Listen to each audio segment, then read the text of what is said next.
Okay, so I should get my cursor out of the way. Sorry.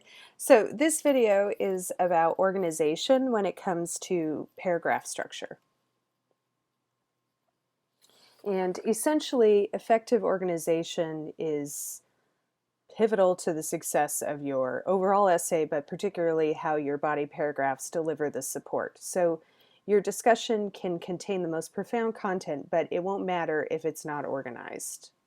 Right? In the same way that here you have him trying to make the sandwich and he showed you that picture of a sandwich where contents aren't really in the right order and the sandwich looks ugly, and consequently it's not that your content looks ugly, it just is hard for the reader to manage. So you have to think of a paragraph as a mini essay, right? An essay has an introduction, which includes a thesis, body paragraphs, and a conclusion, and then similarly, a paragraph has a topic sentence, which is the thesis for that paragraph, the support, and then a concluding sentence. And I apparently put a period on the end of concluding sentence so that you would know I mean business. Sometimes I wonder about myself.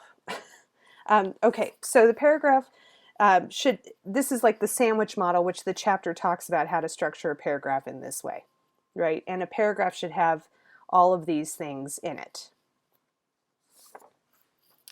And the introductory claim is very similar to, or is, I should say, a topic sentence, right? So step one is to decide on a controlling idea and create a topic sentence.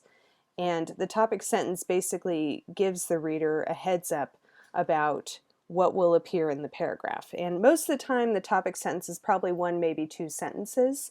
A lot of times it's one sentence, but it can end up being more, maybe 1 to 2.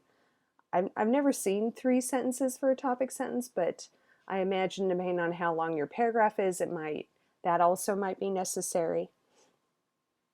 You just want to think about what you're trying to address in the paragraph and make sure that the topic sentence represents that. So in this example, the statement is slave spirituals often had hidden double meanings. So based on this topic sentence, we know that the paragraph is going to be about slave spirituals and double meanings.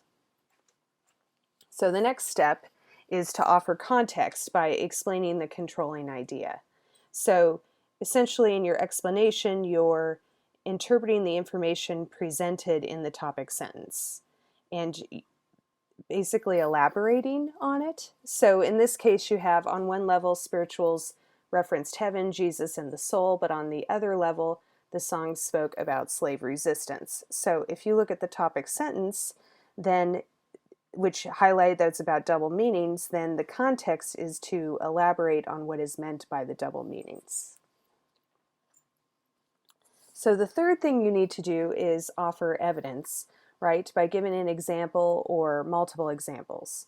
And this is essential to the success of your paragraph, because without it, the reader has nothing to fully understand what you're talking about. So in this case, it's referring to specific songs. Sometimes it's offering passages from different experts. Sometimes it's statistics.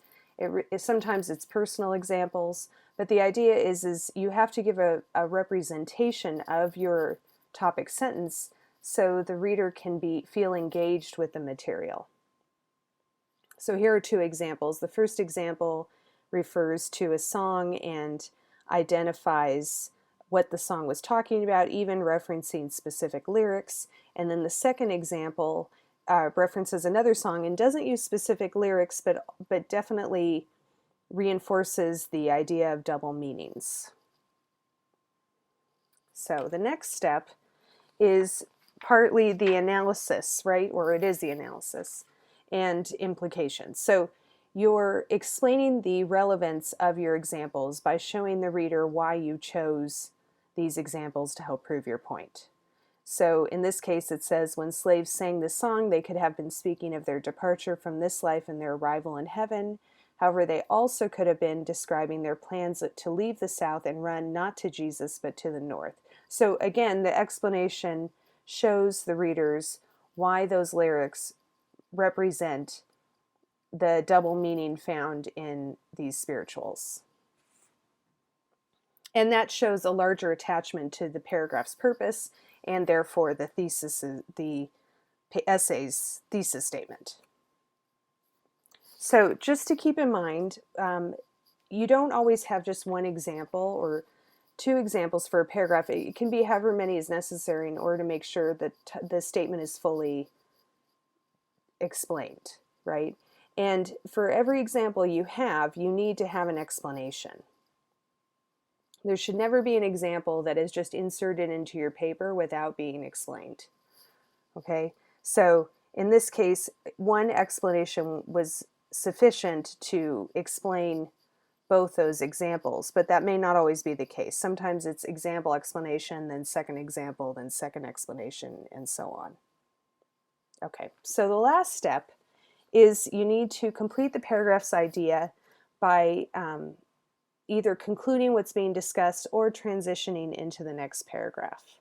In this case, it's 2 sentences, but sometimes it can be more than that, where you basically show the reader how what you've been talking about is relevant to the larger discussion of the essay, right? So what whites heard as merely spiritual songs, slaves discerned as detailed messages. The hidden means in spirituals allowed slaves to sing what they could not say. So this still reflects the idea of double meaning, but it's showing the larger significance of that double meaning. So here's the paragraph all put together, but I use different colors to show you the different parts.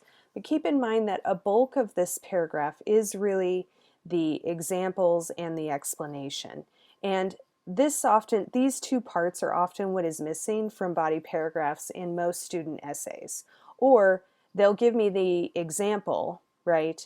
But then this right here will be completely missing. And then all of a sudden I'm left going, why was I reading what I was just reading? Okay, so as we continue to work on essays this semester, you want to make sure that you're constantly trying to push yourself to elaborate on why you see what you see.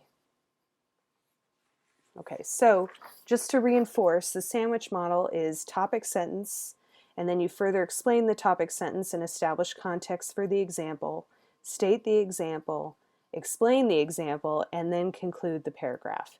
And remember that steps 3 and 4 can repeat, right? Okay. And then here's just the bibliography again so that you can know where I got the information from.